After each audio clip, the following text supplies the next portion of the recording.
to a brand new video. Today we're doing 2 NFL player props here on PrizePicks for Sunday, November 5th. Before I get started, you guys take a look at the description below. Hop into our premium Discord, $9.30 per month. It's where I post all the plays I'm making on PrizePicks. We also have other premium cappers in there as well that post all of their plays, research, and analysis. Overall, super positive community. Everyone in there really just trying to help each other cash. All members in there just posting their slips, their thoughts, what they're thinking on that specific day. So again, link in the description below for that. I also need to mention I'm not a gambling expert and this is not financial advice. These are simply plays I'm personally looking at making, hopefully giving you guys some insight and analysis to make your own player prop decisions here. Again, no one's pressing submit on those parlays other than yourselves. But let's get right into it. I got 2 NFL player props here for Sunday, November 5th. Again, drop a like on this video. You do appreciate this research and analysis. Let's not waste time. Let's go.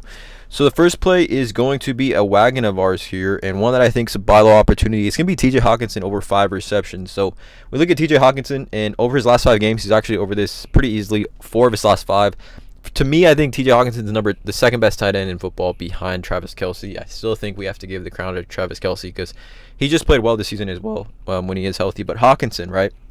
So right off the bat, if Kirk Cousins was playing in this game, I think this line would be at 6. Like straight up, this line would be at 6, maybe even 6.5. But look at Hawkinson. He's just dominated targets for the Vikings this season. 9, 12, 8, 8, 3, 11, 8, and 9. And he's actually cleared this or had at least 5 receptions or better in every single game this season except for this one here against Carolina where the Vikings didn't play well at all. And no Justin Jefferson in this matchup, without question, TJ Hawkinson remains the number 1 target for quarterbacks for the Vikings. Now, it brings me to Jaren Hall, who's now going to be the starting quarterback for this team in this game at least. So we look at Jaren Hall, and in that short sample size that he played last week, right? Kirk Cousins got hurt in the third quarter, and Jaren Hall, he made 4 pass attempts, 3 completions, okay? And we go and we kind of look specifically at those completions, right? You got to do a little bit of a deeper dive here. We look at the play-by-play, and when Kirk Cousins got hurt, so Kirk Cousins got hurt, I believe, at this play here, or this play here, block field goal. So Cousins gets hurt. And then this is the first drive for Jaren Hall, right? So Cam Akers rush, Jaren Hall pass to KJ Osborne, and then Jaren Hall gets sacked, and that's it, right? The next drive, Jaren Hall pass attempt to TJ Hawkinson here. Next play, pass attempt to TJ Hawkinson here. So two targets to TJ Hawkinson in those 4 total pass attempts that he did make 2 of those pass attempts went to TJ Hawkinson. We know historically tight ends are that safety blanket for all quarterbacks, but specifically young quarterbacks, that don't have a lot of experience in the league. TJ Hawkinson is a great security blanket for a player like Jaren Hall in this matchup. Now, it is absolutely an elite matchup to me, in my opinion. We look at the Falcons, right?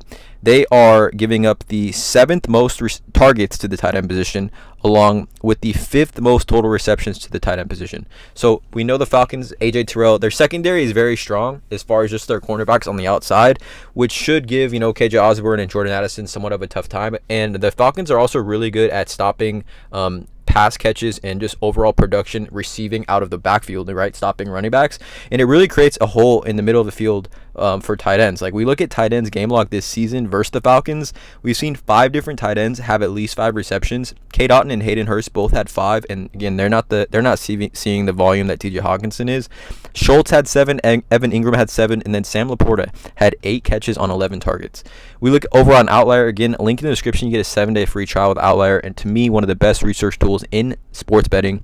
TJ Hawkinson's minus 210 on FanDuel to go over 4.5 receptions. Like, that's what I'm saying. This line at 5 here to me is an absolute steal in my opinion. TJ Hawkinson on the books is minus 210. So Vegas here heavily favoring him to get us at least 5 receptions in this matchup, which is a strong matchup. Like I said, Kirk Cousins, if he was playing this line, could be at 6, even 6.5 in my opinion. We know Jaren Hall, 2 of his 4 pass attempts in that last game to TJ Hawkinson. We know he's had an entire week developing and working on things as the starting quarterback. This is the first play. TJ Hawkinson over 5 receptions. He's been a wagon for us. I think every time we've taken him this year, he's cashed and just continues to be an absolute wagon. The second play is going to be an NFL first half prop, and it's one actually that I think I told everyone in my Discord that I was going to ban him and never take him again, but the matchup's too good, and just looking at this board, I kind of have to take him here. I don't have to, but again, if you don't like it, don't tail, and again, feel free to comment below that you don't like Derek Carr, because I know those comments are coming. But Derek Carr here, he's been playing well as of late, right? 3 of his last 4 games, he's gone over this line. 9, 10, and 13 fantasy points in those 3 overs. We actually took him in this game against Jacksonville when he finished with 5.3 fantasy in the first half. He had 3 trips to the red zone and did not score, which definitely messed this line up here. But I just like this matchup versus the Chicago Bears at home in the Dome. So the Bears have actually allowed 6 different quarterbacks to finish with 18-plus fantasy points against them this season. Baker Mayfield, 18, Russell Wilson, 22, Jordan Love, 23, Herbert, 24, Mahomes, 25, Sam Howell, 26. Okay, so we need 7.1 first-half fantasy points for Derek Carr in this matchup. Now, the Bears, like I talked about, this matchup here in New Orleans, right? New Orleans are 8.5-point favorites, 41 over-under. And for specifically the Bears, right, we look at defense versus the position. They're just allowing a ton of production to the quarterback position on the season, right? Like, what is this, 6th most or 7th most fantasy points to the quarterback position. 23 fantasy points per game is what they're allowing. Passing yards as well, 4th most passing yards per attempt as well, 7.36. So kind of these stats, these deeper stats, more advanced stats that benefit Derek Carr. And we know Derek Carr struggles when he has pressure in the pocket, but the Bears are giving the 2nd least amount of pressure to the quarterback in the NFL. 16.6% pressure to the quarterback position this season, right? So they're just not getting to the quarterback at all. And if you know Derek Carr, if he has a clean pocket, he can absolutely dominate.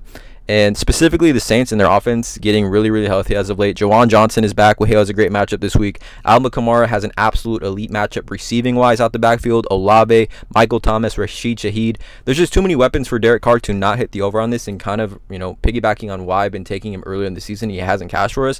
This is absolutely the last time I'm taking him here in this spot. So again, if you don't like it, don't tail this one. But I think it's a great spot for Derek Carr at home. I think he's fully healthy now from that AC joint injury. So this is the second play, Derek Carr over 7, first half fantasy score. Let me know in the comments below how you guys feel about these 2 plays. Take a look at all the links in the description below. Drop a like on this video, hit that subscribe button, and as always, let's cash.